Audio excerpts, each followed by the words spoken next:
Welcome to Home Cooking with Holly. Today, I'm going to show you how to make 3 very simple side dishes you can serve at any meal.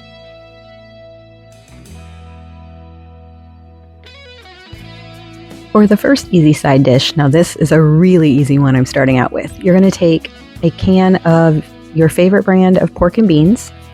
They don't have to be anything fancy, just original pork and beans is what I'm using here. And to this, I am going to add about a tablespoon of ketchup.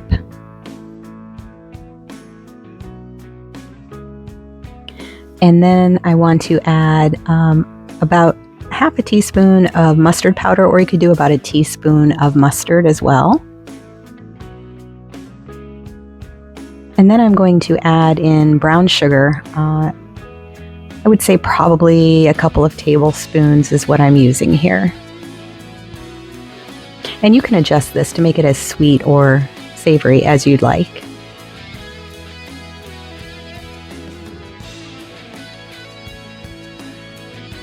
And I'm going to give that a nice mix. Make sure I get everything incorporated together.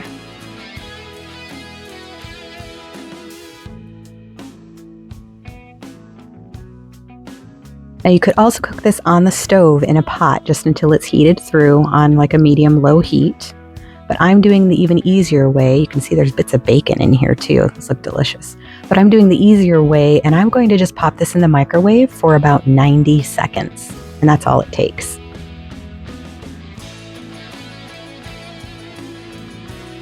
And now that they're out of the microwave, I'm going to give them a nice stir again. They smell really, really good. Very rich. And that's it. They're done. That's simple. Just takes a couple minutes. You can serve these alongside whatever dish you'd like. Now for the next one, I'm going to show you how to make a stovetop mac and cheese that will rival those boxes. This one does use Velveeta cheese. You can also use different cheeses if you'd like, but I'm trying to show you the simple shortcuts. Make sure you salt the water heavily, salty like the sea, once it's boiling. And then I'm going to pour in a cup of elbow noodles.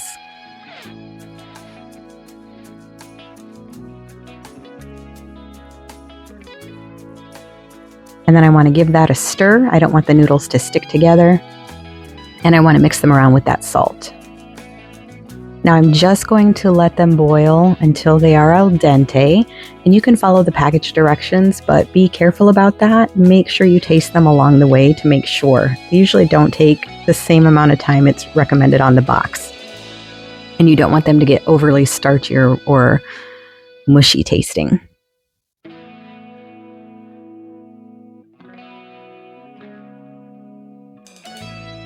Now they've been cooking for a few minutes. I'm going to give them another stir. You can see the color that they are. There's more yellow when they're not done and more white when they are.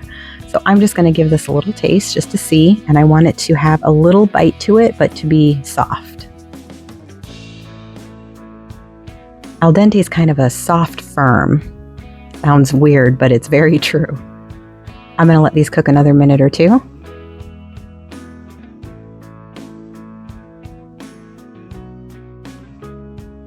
And I'm going to give them another stir here, check them.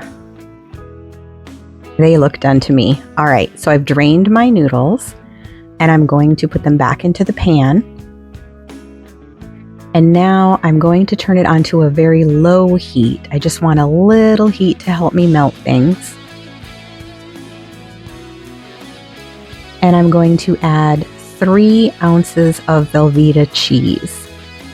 Trust me, this will be much better than that box of Velveeta mac and cheese. Much, much better. And I'm going to add 2 tablespoons of butter. And then a 1/4 cup of milk. Now we may want to add a little more milk later if it's not creamy enough for us, but we'll see how it goes.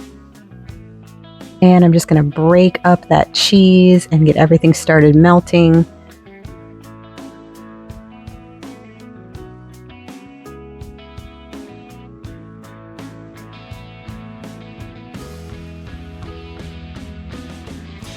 And I always like to season this with salt and pepper.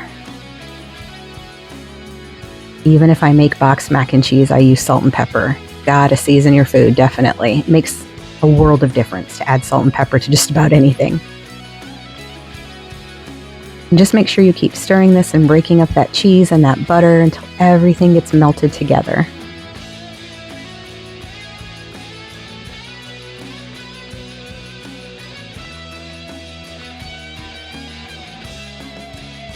Now it's getting nice and melted here.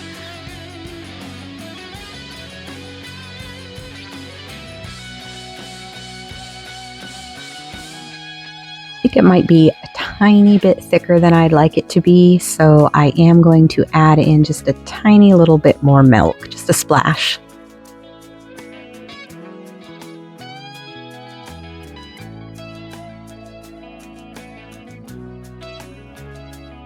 And then I'll just stir that in. Oh yeah, this looks much creamier.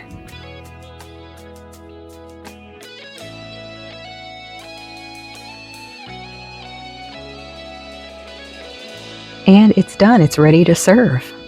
That's all it takes.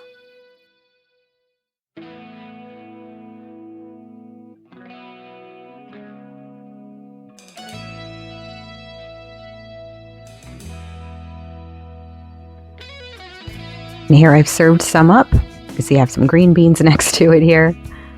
It's creamy, it's delicious. All right, now for the final side dish for today, I'm going to show you how to make garlic ginger rice.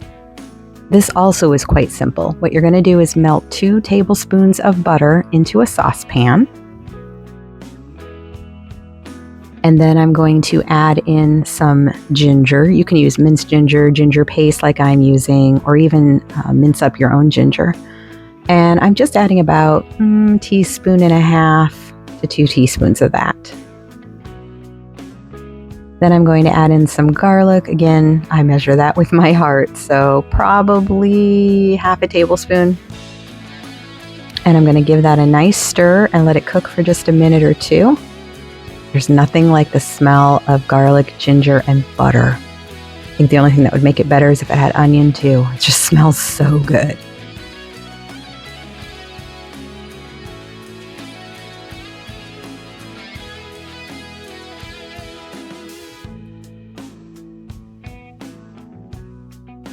Now I'm going to add 1 cup of jasmine rice. And I'm going to give this a nice stir. Let all those flavors meld in with that rice. And I want to add a big pinch of salt to this. I'm just using kosher salt here.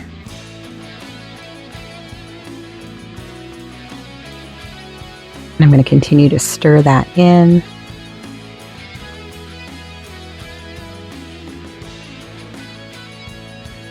Next, I'm adding in 1.5 cups of water. So I had 1 cup of jasmine rice, and I have 1.5 cups of water.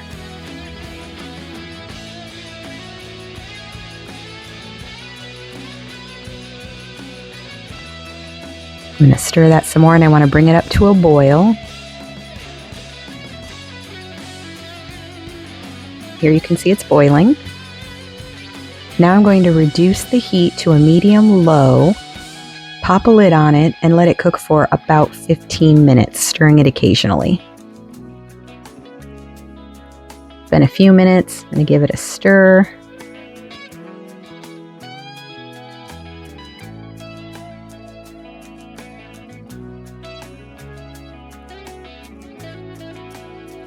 See, the rice is absorbing that liquid, getting nice and tender, and it still smells incredibly good.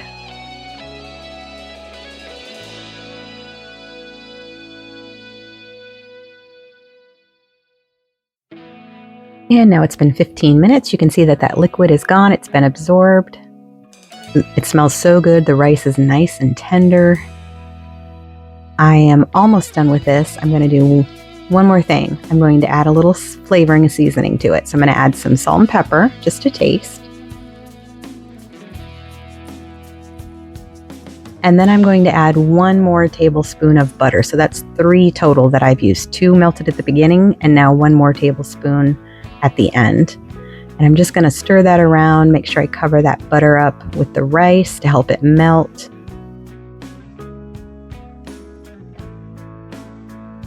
And I want to mix in all that salt and pepper. Then I'm going to pop the lid back on and remove the rice from the burner because there's still residual heat there, and just let that butter finish melting. And that's it. Now it's done. And just like the other two, you can serve this with any dish you'd like. I hope you'll give these recipes a try. They're all delicious in their own way. Please like and subscribe and follow me for more recipes and cooking tips.